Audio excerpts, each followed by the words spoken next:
McMahon bought my competition. That's right. I own WCW.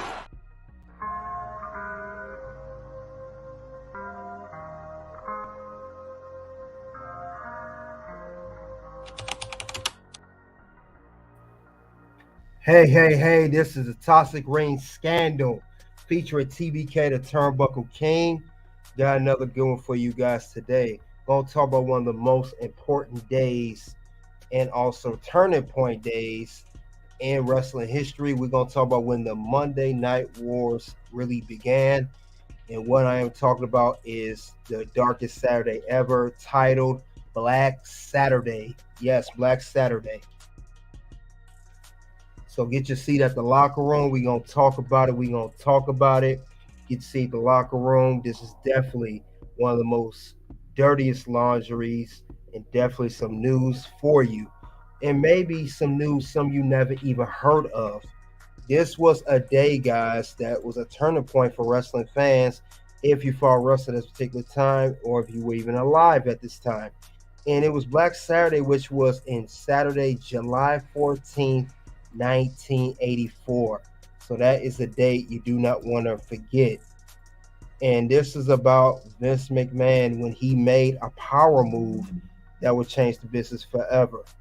And what do I mean by that? This is when Vince McMahon's WWF, of course now WWE, they took over the time slot of Superstation's WTBS, which had become home to Georgia Championship Wrestling, GCW for short, and its flagship weekly program, World Championship Wrestling, for 12 years. And McMahon purchasing the company, it led to a long rivalry between himself and the WTBS owner. Yes, you guessed it, guys. Yes, you guessed it correctly. It was Ted Turner. This is how the war started between both companies, between Vince and Ted. Billionaire Ted versus Vinnie Mac. It all started, it was not in the 90s, what we all know as the Monday Night War of WWE, WWF at the time with Raw's War versus WCW Monday Nitro on Monday nights during the 90s. It started way before the 90s and the Monday Night War. It started at the date you see at the screen, July 14th, 1984. Now let me continue on. It led between him and Ted Turner. Ted Turner, who had bought GCW successor Jim Crockett Promotions, and he formed his own company, which was WCW. So this all started on a Black Saturday. Now, thing about it is, I'll get into the bulk of it. I'm not going to tell the whole story. There will be videos and interviews about it. You guys know how I do the locker room. Now, it's said that July 14th program opened with co-host Freddie Miller. Gordon Soley was absent for reasons that was never really specified. Anyway, they said that many people were involved, including McMahon. They were welcoming WWF at the time to WTBS. And then McMahon promised the GCW fans they were tuned in, they would enjoy his new program as such. But the thing about it was, the people that were tuned into the program every week, they were used to getting, straight pro wrestling. And when Vince put his TV on, it became a little cartoonish. And it really insulted the fans at the time. Imagine modern day that you're expected to watch WWE Raw SmackDown, and in 1 week you see AEW Dynamite or Collision. You're going to be upset. But anyway, back to the whole thing. Vince, when he did this power move, he put his programming on that station. And think about it was, the reason this became a rivalry, Vince McMahon had initially asked for permission. Could he? And he really did he tried to do it, straight up first. Vince McMahon, he wanted to, he asked Ted Turner, could he get the time slot? He may even offer to Ted Turner. He wanted to purchase a Saturday night time slot of GCW, but Ted Turner said no. And since he said no, he declined Vince McMahon's offer. Vince took that very personal. He had a Michael Jordan moment. The last, the documentary of the Bulls, the Last Dance type, took it personal. And McMahon, what he did was he would not stop until he got what he wanted. So when his first option failed, he wanted to purchase the stakes of GCW Georgia Championship Wrestling for Jack and Gerald Brisco and Jim Barnett, effectively owning the corporation. And what he did was these guys here, I'm talking about these guys in particular. These are the guys that brought it. There's Vince at the top. That is the Briscoes that I just mentioned, which is the Briscoe brothers, which is known as Jack and Gerald Brisco. And at the bottom is Jim Barnett. These were pretty much the top shareholders. So remember those names and remember those faces. That's all I gotta say. So when he purchased stakes from these guys, he proceeded to overhaul the promotion and he fired many of the talents and workers as WWF was about to take over. This was the era when Vince bought all the territories. And then Vince now, since he purchased GCW stakes, he had now the Saturday night time slot that he wanted that Ted Turner initially declined. And it was the next edition of GCW on TBS was about to make history. And this is what I mean by his program being on Ted Turner station. It was nothing Ted Turner could do. He owned the GCW stakes and he had to have his program on there. So I know Ted Turner was upset. But they said the fans of GCW were welcomed by the sight of Vince McMahon, who proceeded to usher in the WWF on TBS. And then that's where he promised the fans, wrestling, but the fans were not very receptive to this. They were outraged, I heard. And they said McMahon's idea of professional wrestling was far, far different what they initially expected, which is seeing regular wrestling. So when we saw Vince on there, thing about it is it was very different what they're accustomed to. The GCW programming presented the wrestler before the character, and the emphasis was on actual wrestling. But McMahon's concept with wrestling was, like I said earlier, very cartoonish, gimmicky, not wrestling, just too goofy. And the fans did not like this. The thing about it is, during the middle of the show, viewers began flooding TBS with complaints, and they demanded the return of GCW instantly. And with that being said, Ted Turner was upset. Vince was upset too. And this is what started the Monday Night War. Ted and Vince. This is how the whole thing started on that day, July 14th, 1984. So, like I said, the Monday Night Wars, we already know what happened there. WCW versus WWE. And we know that, WCW had defeated WWE for 83 weeks in a row on ratings of Raw versus Nitro. And later on, WWF, they end up picking up the pace. They found a new concept that worked, which is ushered in the Attitude Era, with stars of Stone Cold Steve Austin, The Rock, D-Generation X, Undertaker, and Kane, and many others. And ultimately, it led to WCW. I know they merged with Time Warner in 2001, and it ended up going under, and Vince McMahon had bought WCW. And next thing we know, it was the end of Monday Night War. And we knew that the war was over when you guys remember that we saw this on TV. McMahon bought my competition. That's right. I own WCW. And Vince, for him to announce that on TV, that was a big boost and big ego of him. And that all dated back to July 14, 1984, Black Saturday. So he was glad to buy the competition, glad to shut down WCW, glad to fire whoever, because he had won. And Vince had pretty much a chip on his shoulder ever since Ted initially declined his offer for that time slot. It all steered up from there. But like I said, see, you came in here, Carl Meyer, salute. Yep, Vince versus Ted. That's how the whole thing began. That's the crazy part about it. Now, since I explained the whole base of the story, if I'm losing any, you guys let me know. I'll explain Black Saturday, how it happened, and how it started the Monday Night Wars. But other than that, we're going to get into interviews and also videos that go into more detail of Black Saturday, because I know that they have a good way to explain it in case and it's more information as well. So let's see what they have. I think I'm gonna Jim Ross is an interview with him on Grilling JR, and the initial shareholders, which is Gerald Brisco. He talks about it too as well. He talks on WSI Wrestle Shoot interviews. But we'll talk about wrestling bios as they go into the meat and potatoes of this whole story, this whole Black Saturday story. So with that being said, let's partake into that right now. And let's hear what what this wrestling bios. Shout out to them, what they have to say about it.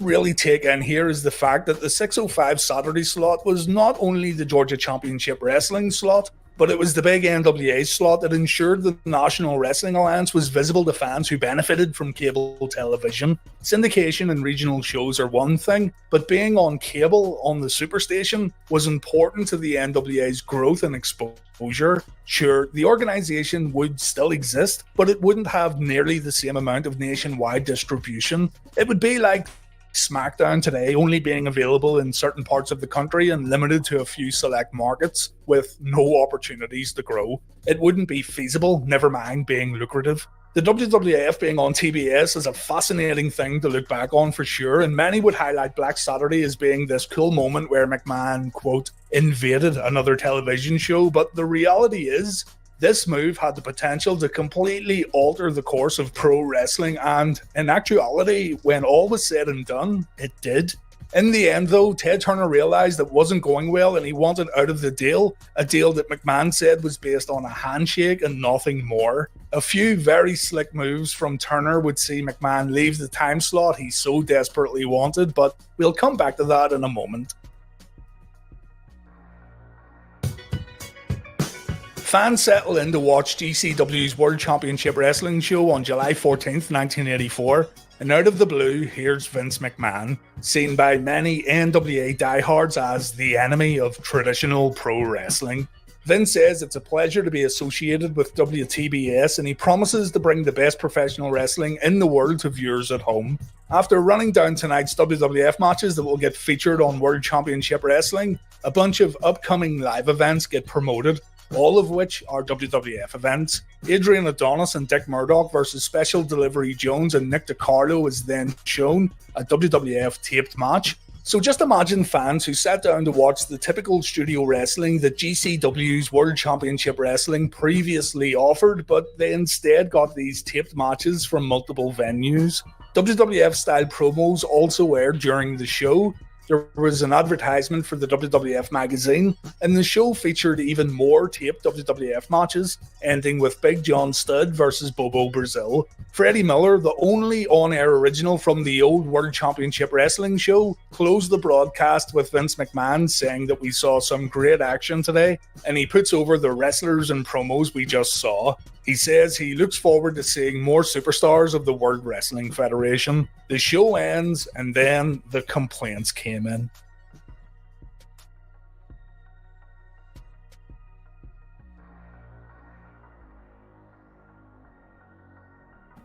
Yeah, so this is a crazy part, that this is the turning point. This is where the fans was not used to this nonsense, and this really it got so bad the wrestlers demanded GCW, like I said earlier, and they just did not want to see that program ever again because they were not used to that. And we know wrestling fans back then, before internet era, they really raised hell on having that kind of program on a television that they were not accustomed to. So they definitely was not happy. But other than that, it definitely changed the game. But let's get back to what they had to say about this whole event. Immediately, fans were in a complete uproar. This wasn't the wrestling they wanted to see. The WWF had a reputation for being a much more kid-friendly and cartoony wrestling organisation, even as early as 1984, and fans who wanted the more gritty style of NWA wrestling were annoyed that one of their favourite shows just got the Vince McMahon treatment. Letters were written to Ted Turner from fans explaining that this isn't what they tune into WTBS to see, and over time, the ratings also took a hit. The WWF seemed content with filling World Championship Wrestling with repeat matches that were available on the USA Network or squash matches, and this was something fans who were familiar with Georgia Championship Wrestling didn't care to see. To be fair, squash matches did air on TBS before Vince McMahon came along, but the frequency of throwaway bouts featured on the WWF World Championship Wrestling show was quite ridiculous when compared to the original. The NWA version of the show was much more popular, it attracted more viewers, and the TV ratings proved this. Ted Turner got annoyed for a few reasons. I can only imagine how pissed off Ted Turner was, because that really made him look bad. You know, him with the network and everything else. But other than that, I knew there's more to the Black Saturday story. So you guys, as you come in, hit that like button and notification bell. Give us some wrestling history here.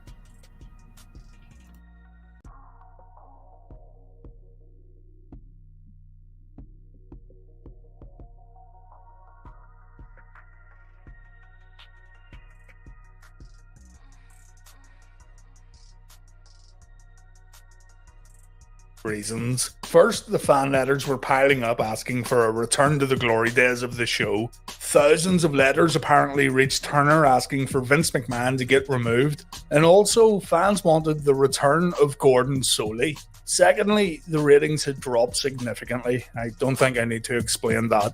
Thirdly, Vince McMahon had promised live matches that would take place in TBS studios, and this didn't happen, instead airing matches that appeared on WWF Championship Wrestling and WWF All-Star Wrestling. It wasn't until March of 1985 where McMahon would put on studio matches after Turner threatened to pull the plug and after the program was renamed to WWF Georgia Championship Wrestling, although, to be fair, these were still squash matches. To combat all this, Turner made some drastic decisions. If he couldn't kick the WWF off his own network due to a, quote, handshake agreement, then he was going to simply bring back the wrestling his core audience loved in different time slots. Turner approached Bill Watts and an offer was made to bring Mid-South Wrestling to TBS, taking a Sunday afternoon slot. And Ole Anderson began promoting Championship Wrestling from Georgia, and that promotion got affiliated with the NWA. So Turner decided to give Anderson a time slot also on Saturday mornings. Championship Wrestling from Georgia was seen as the true successor of the original GCW. The show even brought back Gordon Soley. Both Mid-South and Championship Wrestling from Georgia did better ratings than WWF World Championship Wrestling, and Vince McMahon wasn't happy with how things were turning out. McMahon thought he would completely control wrestling on cable television, but he didn't consider for a moment that Turner would simply add more shows to his network. And with the WWF losing viewership and being seen as even more cartoony in comparison to these other wrestling shows on TBS, McMahon decided to give in. All this time. And this is really when the Monday Night War began. See the back and forth of Ted reacting to Vince and Vince reacting to Ted. This is when the Monday Night War started. Like I said earlier, this is really when we first started to see glimpses of WWF versus WCW. But this was way before that. This is when the war really began. But let's get back to it. Let's see who came to the to the locker room. Laverne, salute to you. Welcome to the locker room. Appreciate you coming out. Yeah, Vince was definitely ready to play there once he don't get his way. I remember having to choose which to watch sometimes. Yeah, that's how it was with WCW, WWE in the 90s. But let's continue on and let's see this as this story definitely unfold some more.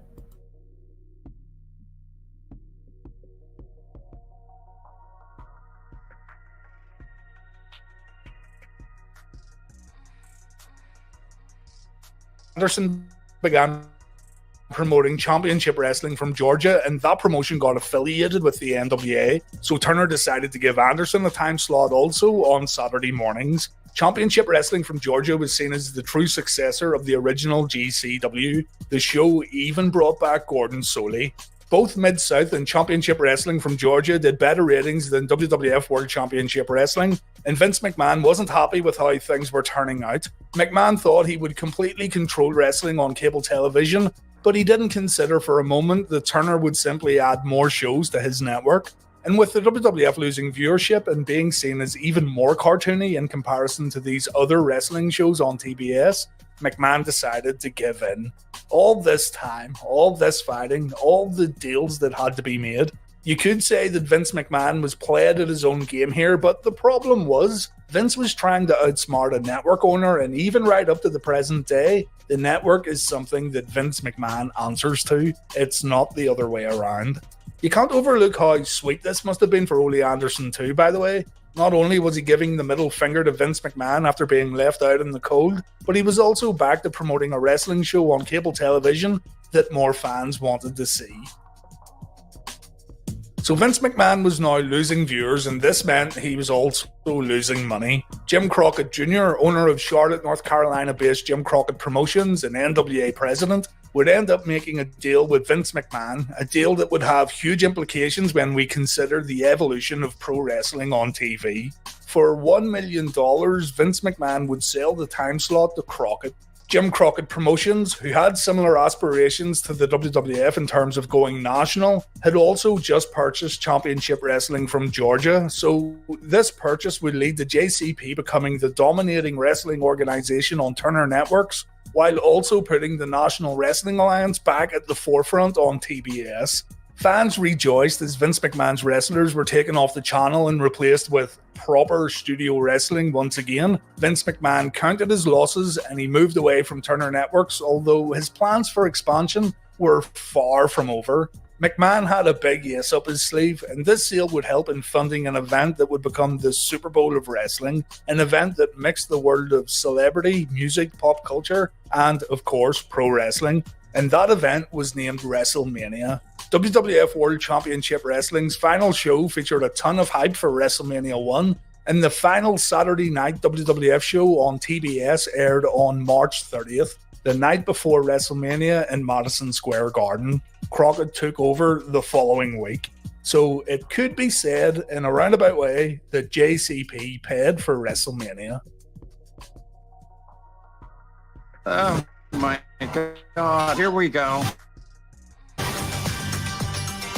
The Kardashians.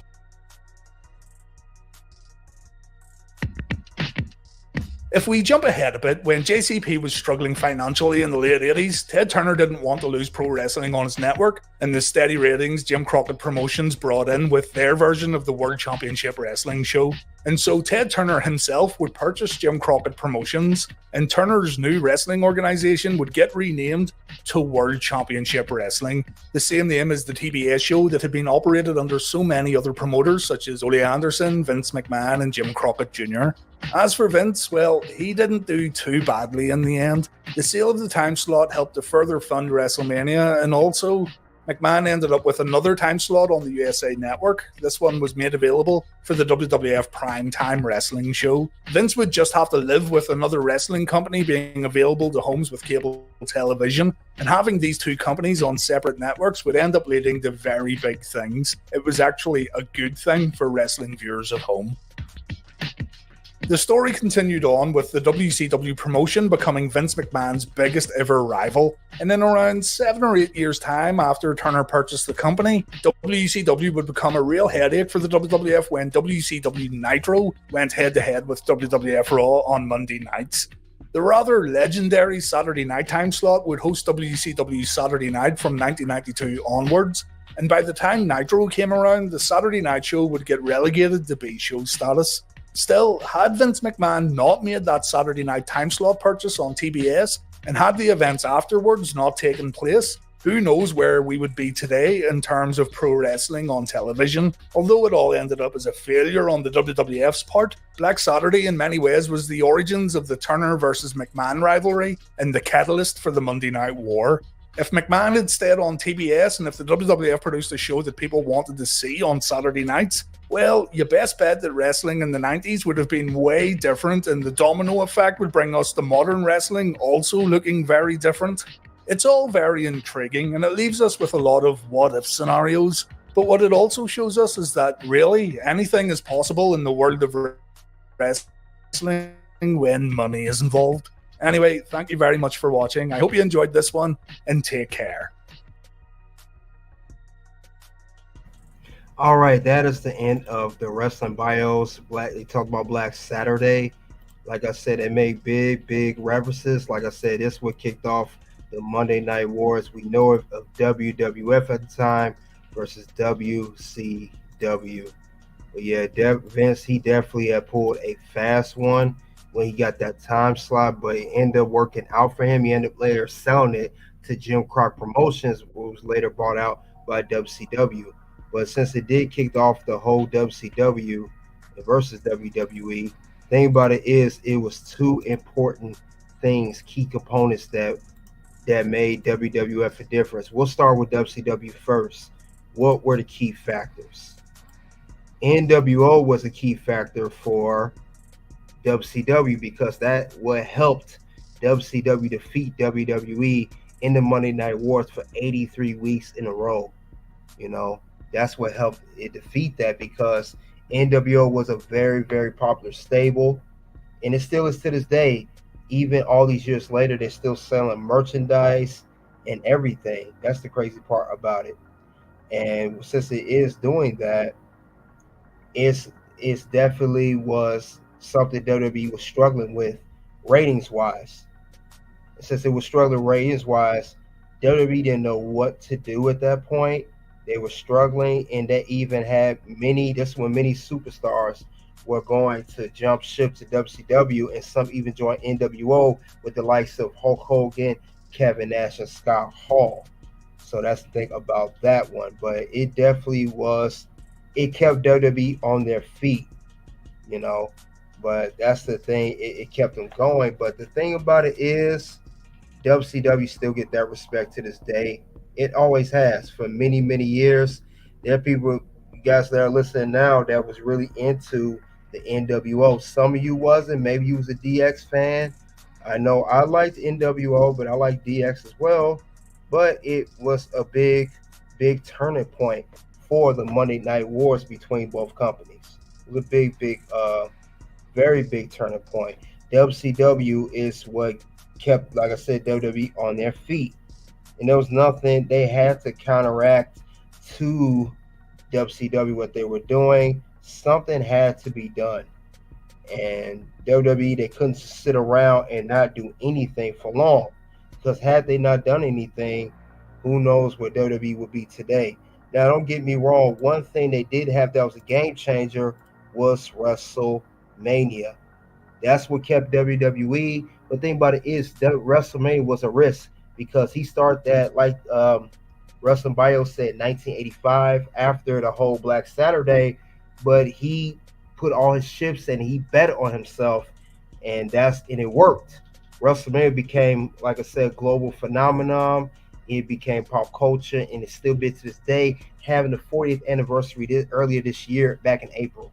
So that's the thing. That did keep dirty, but that took years to get there. And WrestleMania had a name at that point. Don't get me wrong, it did.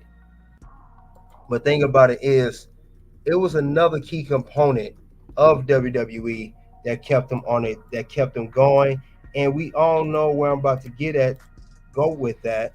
And this important component besides WrestleMania is what kept WWE afloat, and it kept them in business and put WCW and the WW and the NWO out of business. Now, besides WrestleMania, what kept WWE? What made them defeat WCW in the Monday Night Wars? There it is, the Attitude Era. The era that still gets talked about to this day. The era that I explained earlier that talks about the rise of Stone Cold Steve Austin. Give me a hell yeah. The Rock, you smelled the Rock is cooking, DX, etc. This is what kept them going. It kept them going many times. You know, when we turn on our TV, we saw the great superstars. We saw what they were doing. We all was enjoying as fans. We saw even though we was going back and forth between WWE and WCW. When you did that, it was just something to remember. I mean, who honestly did not? Who missed? Who remembers? If you remember around this time, hearing this on your screen. Give me a hell yeah! We heard that every Monday, and that's what helped WWE defeat WCW. So this was a big component, and that's what made this war so much more between just two brands. But let's see what you guys have to say in the locker room before I get to the interviews. Let's see. Well, you guys got a lot to say. Laverne said, I remember having to choose which to watch sometimes. Yeah, it got like that. But that's not smart marketing. Oh, you talking about what's based on the video. Yep, WrestleMania was a difference. You're right. WrestleMania was a gamble, but it worked. Royal Rumble, that's true. That got big later. All WCW had was good acts. Yeah, but they had the good acts, Laverne, but they didn't create new stars. That's what made the Attitude Era so monumental. They had this thing, like you say right here, Sting, Ric Flair, Hulk Hogan, Scott Steiner, Diamond Dallas Page, Macho Man Randy Savage, Kevin Nash, Scott Hall. But these were old WWE stars, but they did create any new stars that they own. The very few we can say that they did create, it was at the very tail end of the WCW run, was Booker T. Now, Booker T did become world champion, but WCW was pretty much done at that point. So he's one of the very few that was originally from WCW. Vince was trying to take all WCW greatest acts. Yeah. Hulkamania, Fast Forward with the Hulkster. You say your dad was a big wrestling fan too? Oh, okay. So that's probably how you got into wrestling, bro. Your dad, okay. So your dad was WCW, WWE, or he watched all of it as a whole? Did he have a preference, if you remember? James Bradley said, I hate it all. It all sucks, SmackDown. WWE had more gimmicks, and WCW had talented performers. Yeah, Vince always had more money. Jason Brophy, welcome to you. Said, I have the Arcade WrestleFest Arcadia game refurbished for a player. Calgary here with you, home of the Hart family. Oh, salute to you, Jason Brophy. I think I remember you coming into the locker room before. Judd 3300 said hi. Okay.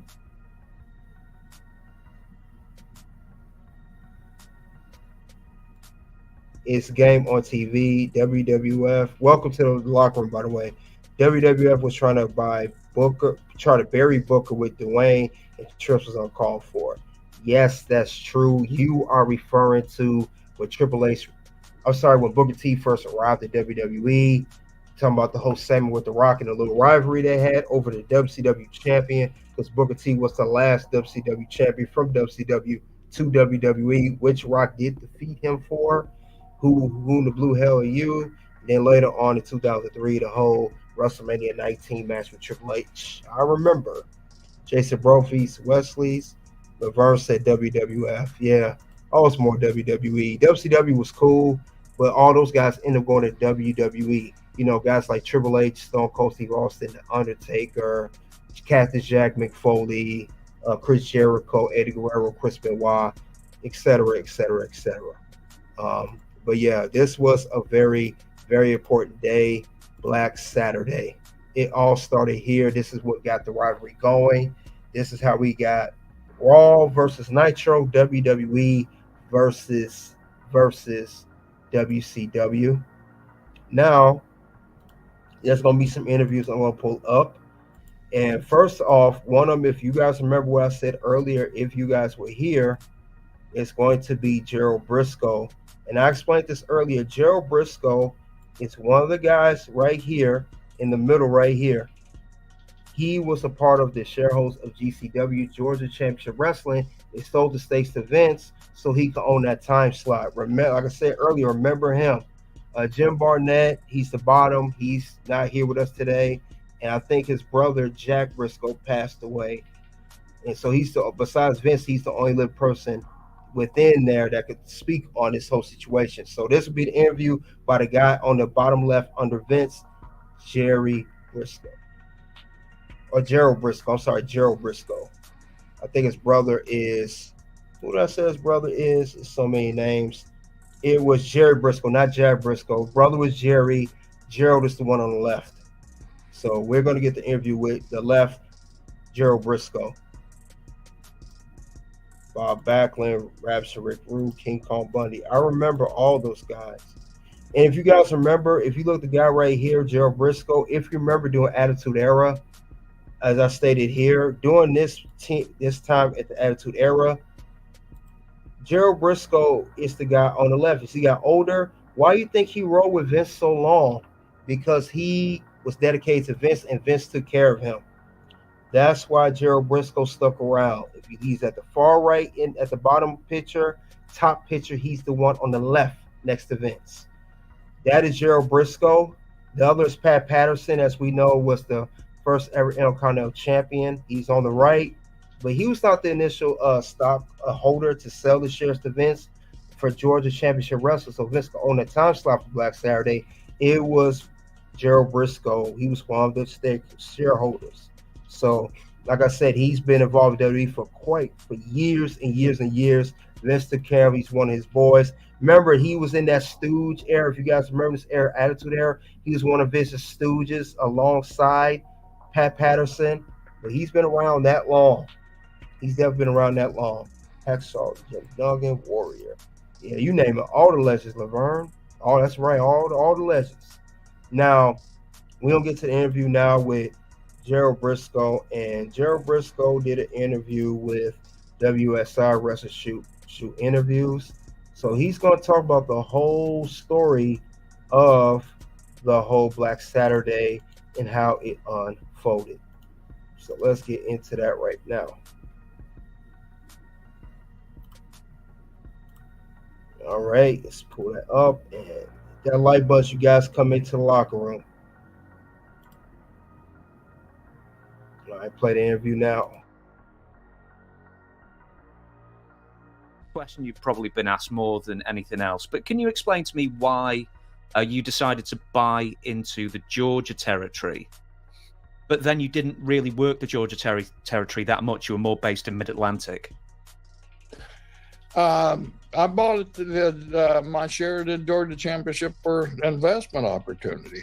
Business was great, and from the school, fortunately, I was educated, and I knew that my body wasn't a big giant guy, and I wasn't destined to be world heavyweight champion. I was going to be a good position where I could make a decent living. But I also realized that brother, the body will only last so many bumps. You got that like a dance card. You only got so many slots for dances, so you want to make sure when you get down that bottom, you save the last dance for the proper one. So I'd always knew that there'd come a time and day where I'd have to have something to fall back on. And my brother and I were very fortunate because we were so close. So we invested in real estate. We had 2 or 3 businesses going here in Tampa and in Georgia. We invested in real estate. The opportunity came up where there were some shares available in Georgia. And I, like I said, I always had outside investments. I was always taught to save my money. It's not what you make, it's how much you save. And so I tried to make it saving more than what was coming in. So I had cash. And so the guy needed money, he needed cash. So I was approached, Brisco. I wasn't the first one approached. And my brother was already a shareholder in there, and and we were, with the times that we did that I did go in and work Georgia, we busted it open and drew some money and made some money out of the place. So promoters were like, if you got a good guy, a good business guy, or somebody seems like a good head on the shoulder, bring him into the business. So I started buying my little shares of Jordan, and I ended up buying shares of Florida. But that's basically how it began. As I knew I couldn't last forever, so I wanted a stake, and just to make this story a little bit longer. Back when I first started in the business, Jack was already in the business, my brother Jack. So I was lucky where I was at Oklahoma State University on scholarship, but during the summertime, spring breaks, I would call Leroy McGurk, who was a promoter, and I'd drive the ring truck. So I would not only drive the ring truck, but they got to trust me where I'd set up the chairs and I'd work the box office and I'd do the settlement at the box office. I did the whole thing. So I started, okay, 25% or 30% goes over here to talent, the 70% goes back over here to the promoter. So as I'm counting out that money, my little simple mind said, here's $1 here and here's $7 over here. Which side do I want to be on when I get there? So I had that experience at an early age on which side to be on. So it wasn't very difficult when the opportunity, and those opportunities didn't come up every day for some wrestler to purchase part of a territory. You had to go through a certain vetting process. So I jumped at the opportunity, and then after people found out I had the little cash, more opportunities started to come along. So it was just, I was lucky. Actually, the first one that I bought was Buddy Coates, his stock in Georgia. And Buddy had just gone through that horrific airplane crash. He wasn't able to work and all that stuff. So he offered me a price, and I didn't try to cut him down on his price because I knew he needed the money. Let's go back. He said some point somebody was in a plane crash.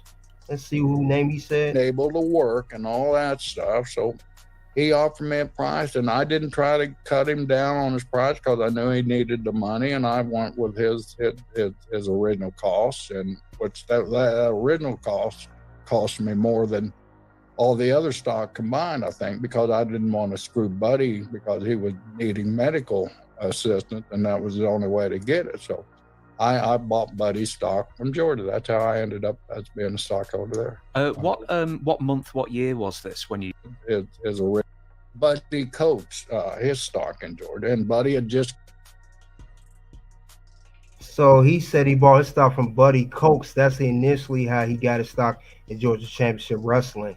He said he suffered he was in a plane crash, so he sold it to him, and he needed the money to work. Wow, that's interesting. That's very, very interesting. Buddy Coates. So that's how he got the stock. So Gerald Brisco, you took advantage of it. You knew he needed the money, and that's how you got in, swindled your way in. You sneaky boy, you sneaky. You know what you did, though. You know what you did, Gerald. That's sneaky, but good business, though. You know what you did, right? I didn't know that. You know what you did. I know what you're talking about. I swear and swear. You know what you're a legend, man. But let's continue on.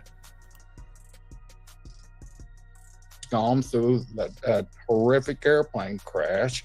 He wasn't able to work and all that stuff. So he offered me a price, and I didn't try to cut him down on his price because I knew he needed the money, and I went with his original costs, and which that original cost me more than all the other stock combined, I think, because I didn't want to screw Buddy because he was needing medical assistance, and that was the only way to get it. So I bought Buddy's stock from Georgia. That's how I ended up as being a stockholder there. What month, what year was this when you bought the stock? Whenever the plane crash was, you'll have to go.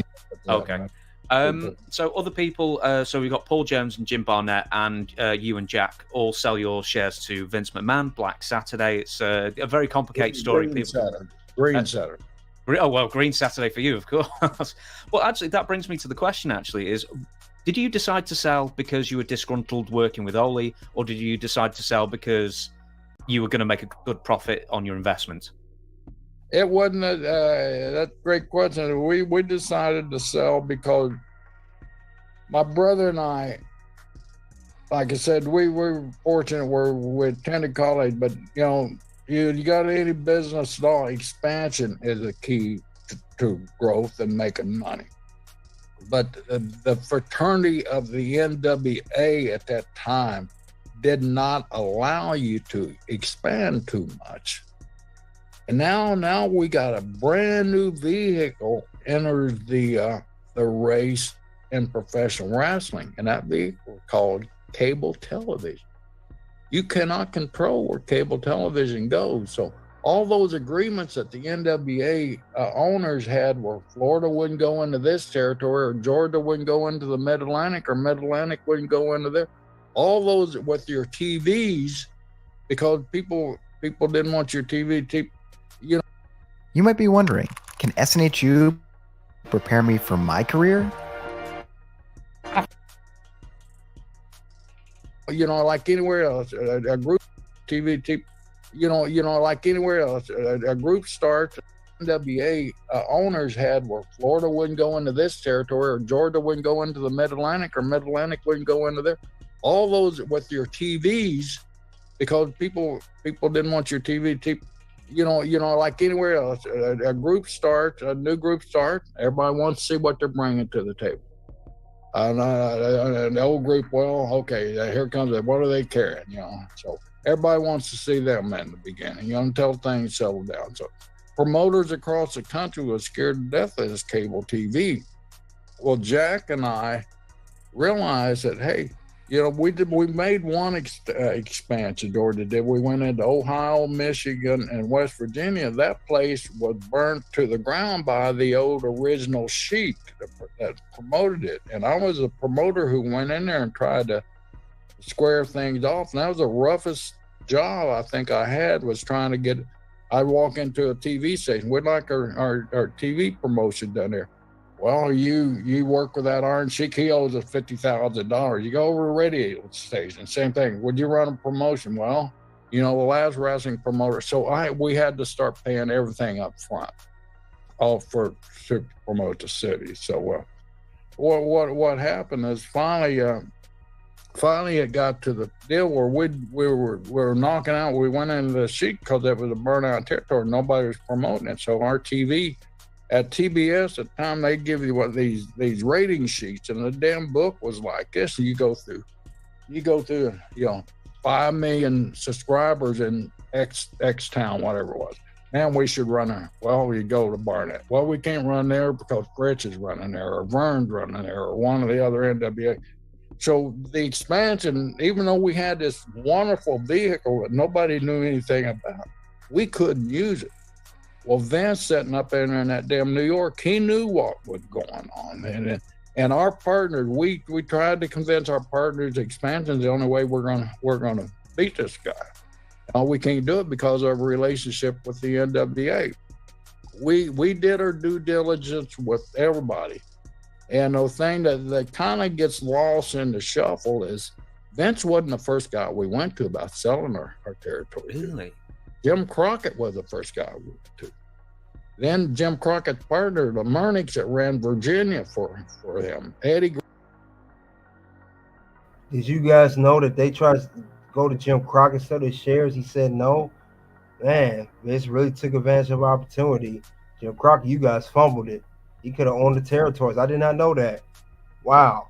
Can't believe he said that. I thought Vince was the first one. Tell me you did not just say that. All right, let's continue on. Graham, we went to several different, Bill Watts, we went to several different people, and all of them would call Ole. And Ole would say, they're trying to screw you. They're asking too much money for it. They'll never get that kind of money. They're just disgruntled. They're pissed off at me, and they're just trying to get even with me. You know, it's not worth what they're asking for. So one day, just as luck would have, Piper had left on to work for Vince. He had work in Madison Square Garden. A table, he went to grab a table, and the table had on the inside of it, where you grab it, that edge hadn't been shaved down, so it was kind of rough. So when he grabbed it, all of his tendons on his fingers got severed. So we'd heard what Piper might lose his fingers. Well, Piper was a great friend of my brother and I. So we want to know how Roddy was. We're doing TV in Jim Crockett's office, And Jack walks in. Hey, Jimmy, did you hear about Piper? Yeah. How's he doing? Well, I don't know. And Jack said, why don't you call Vince and find out, if Piper's all right? Well, I'm not calling that SOB.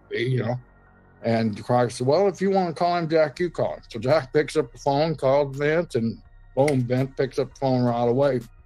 Jack tells him he's in Jimmy Crockett's office doing promos, interview promos for next week. And he said, well, I know you can't talk to him, but can you say yes or no? And you guys be interested in sitting down and talking to me? And Jack said, yes. He said, well, call me as soon as you guys get in a place where you can do it. Well, of course, we're not thinking that he's wanting to buy our stock out. We're thinking he's wanting us because we're hot. We just turned heel against Steamboat and Youngblood and we're selling out all over the place. We're figuring that he wanted it as a talent, and neither one of us wanted to go and work that schedule. So we called him. We finished the interviews. We went to Jack's apartment. Jack picked up the phone, called Vince. Vince said, hey, I understand you guys are shopping your shares of Georgia Championship Wrestling. Jack said, yeah. He said, would you like to talk to me about it? And Jack said, yeah. And he said, well, when can you guys come to New York? So we looked on our books and noticed we had a Thursday off coming up the next week. Well, we got the next Thursday off. We're in Virginia already, so we can, it's a short flight to New York City, then back to Virginia. So we can do it next Thursday. So Vince set up the whole thing, and we didn't tell a damn soul, and we were able to go up to New York to LaGuardia Airport, met in one of the Eastern Airlines conference room, short flight to, can you guys come to New York? So shopping your shares of Georgia Championship Wrestling. Jack said, yeah.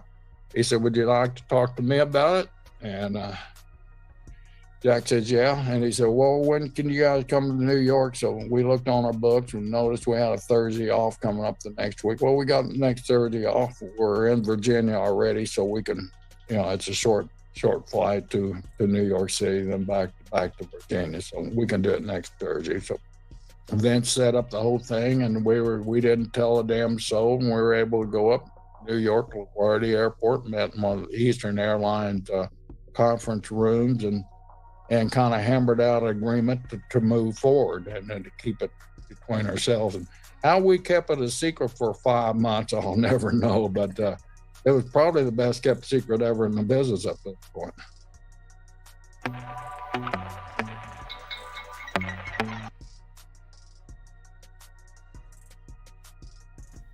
All right, that is Gerald Brisco doing an interview with WSI Wrestling Shoot Interviews. And this is Gerald Brisco, how he's able to sell his stock to Vince McMahon of Georgia Championship Wrestling, Georgia Championship Wrestling, GCW. And knowing that now I'm hearing this interview that Brisco selling to Vince was not the first offer. The offer was Jim Crockett. He said no. That's interesting to know that's how that went down. Like I said, remember these names. So you guys got to say. Laverne says, side note, I heard the original Ultimate Warrior committed self-deletion. I never heard of that. I didn't know there was two warriors. X said, proud of you, bro. Welcome to the locker room, X. Thank you. I appreciate that. Was Ultimate Warrior replaced and cloned? This is my first time hearing about this. See, Ultimate Warrior, I was real young when he was around. But no, I didn't hear much about Ultimate Warrior. There was two of them. DDE, salute to you. Welcome to the locker room, man. Appreciate you coming out. No, that's the first time I heard about this. I never heard about it. You said maybe I just got it mixed up. I'll look more into it, Laverne. I appreciate you saying that. Maybe I'll look it up. I never heard of it. I'll look it up. Maybe there's some more to that story. But I'll look that up. And if it's a lot to unravel, like I do the locker room, air the dirt and laundry, as I normally do, then I may do a live on that myself. But yeah, that was the interview of Gerald Brisco, one of the original shareholders of Georgia Championship Wrestling. The one on the left, that is him when he's talking about how they deal with Vince, how they kept it quiet, and how he got his stock from a wrestler named Buddy Colt, who's in a plane crash with Ric Flair in 1975. I explained that earlier too. Where Ric Flair was in NWA. So, but that is the interview there with Mr. Gerald Brisco. That's crazy how that went down. But I know that there is a response to this video that Gerald Brisco did. Now we got the good old JR, Jim Ross. He talks about what responded to what Gerald Brisco role was in Black Saturday. And I know that JR is gonna go in. It's gonna be I could tell already JR, you know how he feels about Vince and other guys that are connected to Vince. I would say it's gonna be one of these don't come down to one of these moments that you guys know you saw. Shit's about to hit the fan. It's probably gonna hit the fan, but we're gonna hear Jim Ross talk about the same guy that just spoke, his role in Black Saturday. So let's see JR gonna talk on his podcast, Grilling JR, and see what he's gonna say. Hit the like button, you guys, notification button as you come to the locker room.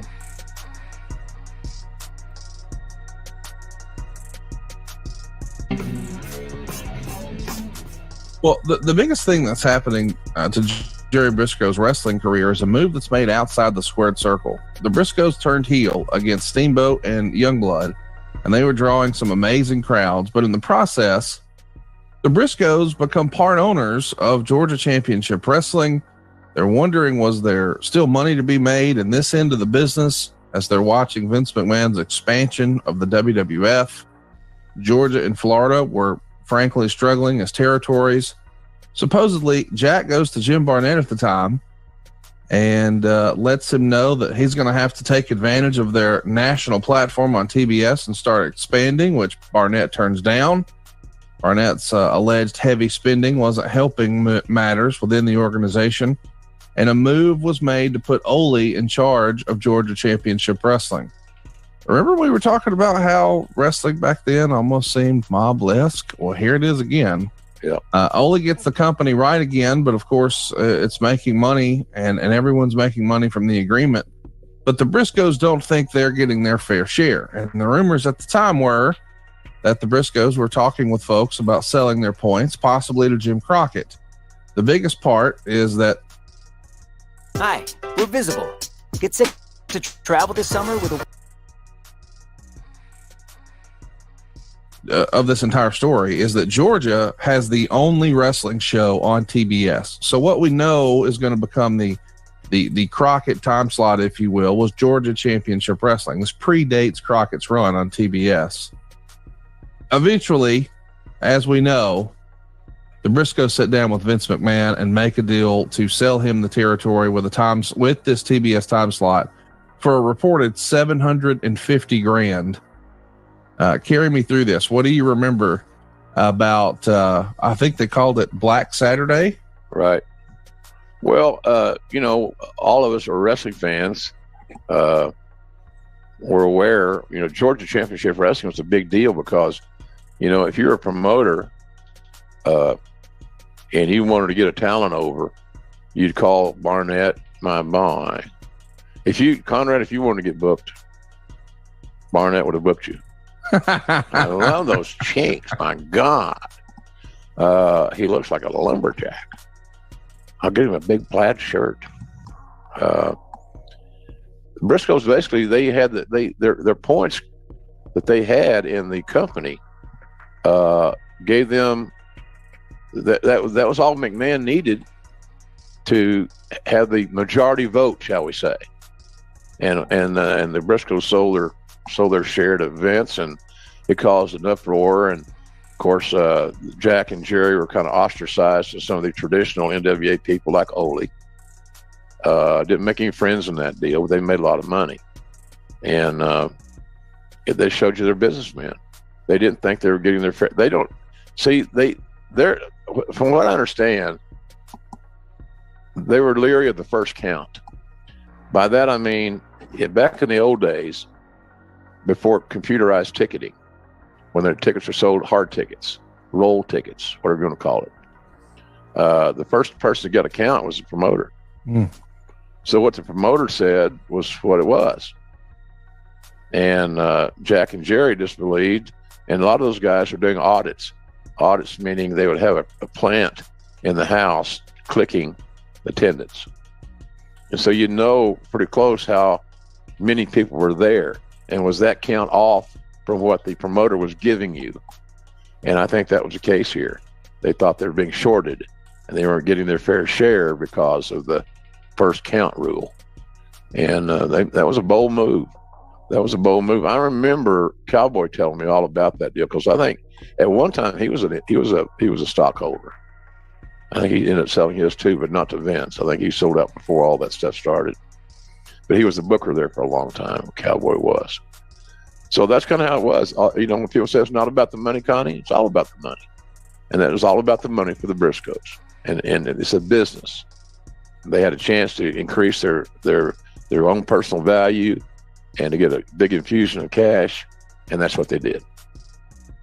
As the rumor goes, you know, it's like they felt perhaps Ole was being too cautious with the money, and that Barnett was maybe being too frivolous with the money. And there had often been people sort of freestyling that maybe Barnett had a quote unquote skim set up. Boy, this all sounds very mob-like. Did you ever hear anything about that? Well, you just knew it happened. All right. It happened everywhere.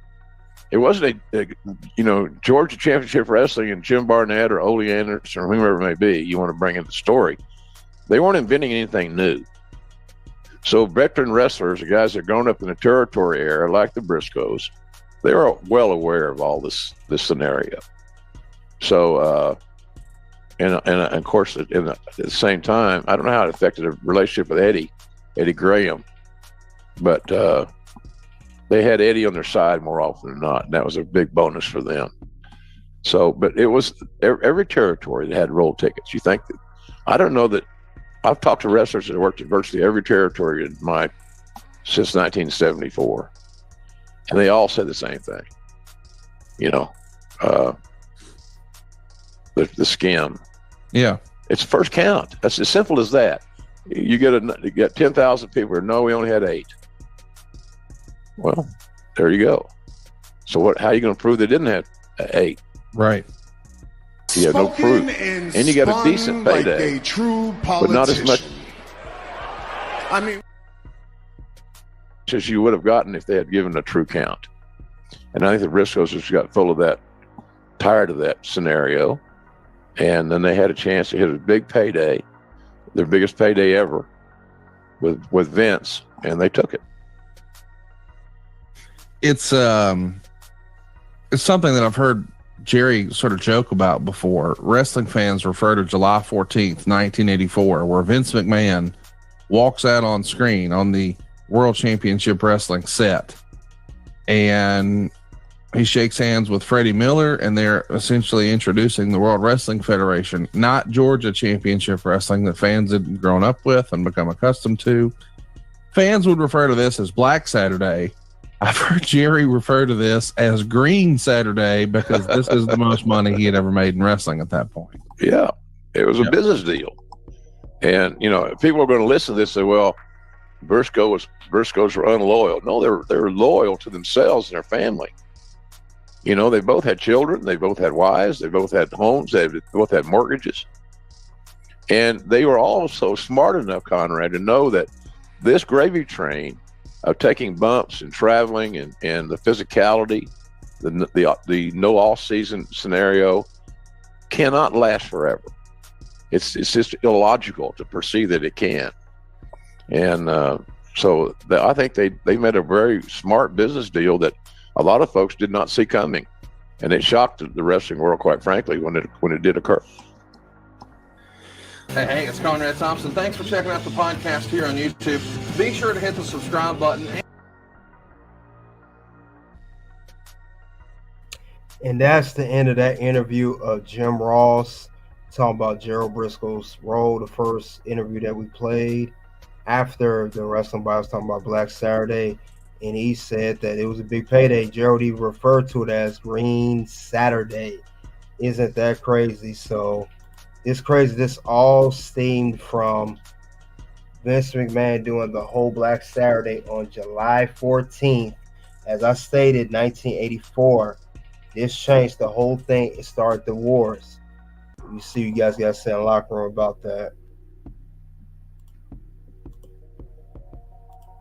Vince always has style. Vince a player. Vince McMahon ain't taking no. Yeah, Mr. McMahon ain't doing nothing now. Trying to clear his name still. Some of the WWF extras became stars of WCW. Yeah, they did. But a lot of people that were WWF stars, the biggest names, originally came from WCW, like Stone Cold Steve Austin, Triple H, The Undertaker, Mick Foley, Chris Jericho, Chris Benoit, Eddie Guerrero, 1-2-3 Kid. Yeah, he became X-Pac. Later on, X-Pac. And part of DX and NWO. Then saw the opposite. He did the opposite. Yeah.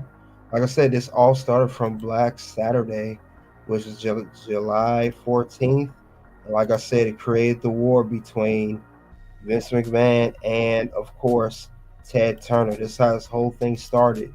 These guys started this rivalry all over Vince trying to ask Ted Turner, could he get the time slot and put his wrestling on TV? And Ted said no. And that's thing you know, it just turned to a whole big beef between these guys. And it all ended when Vince bought out WCW. And it ended between, like I said, we have very key opponents. Vince started WrestleMania after the whole Black Saturday. Then next thing you know, we had the whole Monday Night War. NWO was the big part of the Monday Night War of WCW winning for 83 weeks in a row. Later, WWE ushered in, like I said earlier, the Attitude Era. But it all started with these guys back in the 80s. These guys had a beef all the way stemming from the 80s. And like I said, that one day when Vince bought out WCW, he bought out everything. That's when the game changed. That was in 2001. But definitely, this is how the war began. Basically, Vince asked, he was still mad at Ted Turner for not letting him get that time slot. So that was the crazy part about that situation. But yeah, guys, this was a very, very, I don't know what you guys think about this whole thing. It was a very important day. Yeah, we thought the Monday Night War started in the 90s. It started in 1984, July 14th. Black Saturday created Monday Night Wars. The Monday Night War started on a Saturday. That's the crazy part about it. And it became the darkest Saturday ever. Some that wrestling fans either do know and remember or forgot, or they didn't know, like I initially didn't know. And that's how I got it today. But other than that, though, it was a very important day for wrestling. This is when Vince started to buy out all the territories. Georgia Championship Wrestling, the only championship territory he didn't buy was from Ole Anderson. Ole Anderson, who just passed away. He was the only one with his territory that was not sold to Vince. And he did not do that at all. And since he didn't sell it, Ole Anderson selling out, he suffered financially, and it wasn't the same. And people got away for, Ole Anderson because he wasn't paying his wrestlers right. And that's why a lot of people sold their territory to Vince McMahon because, like Jim Ross stated, the Briscoes and many others, they need to look out for their families, their livelihood. They didn't have time to just, wrestle nickel and dime and be wrestling, taking bumps forever. They looked at the whole thing long term, not short term. Yep, Vince saw the big picture. That's right. He sure did. You're right about that. He did, and that's how he bought the territories, and that is undisputed. And that is undisputed. But yeah, guys, that's all I have regarding when the Monday Night Wars really began. Started in July 14, 1984. And it's pretty much all the way to 2001 when Vince bought WCW. You guys in the live chat and also on the playback, let me know in the comment section below. Let me know what you thought of the Monday Night Wars. Did you guys know about this already? Did you forget about it, or this is your first time hearing about it? I would like to know. Very, very interesting to know about wrestling history. Very interesting to know. Great convo. I appreciate that, Laverne. I really appreciate that. Try my best. Vince the White Don King. Pretty much, if you put it like that, yeah, he was. He definitely was ripping people off, but he wasn't the only one. There's many other promoters as well. Right. But soon to videos will pop up. One will be Shamani Rose ever wrestle again. Next video. Check this video out too. Very good wrestling history. When Hulk Hogan exposes NJPW, New Japan Pro Wrestling. So you guys check that out as well. And of course, until then, it is OUT.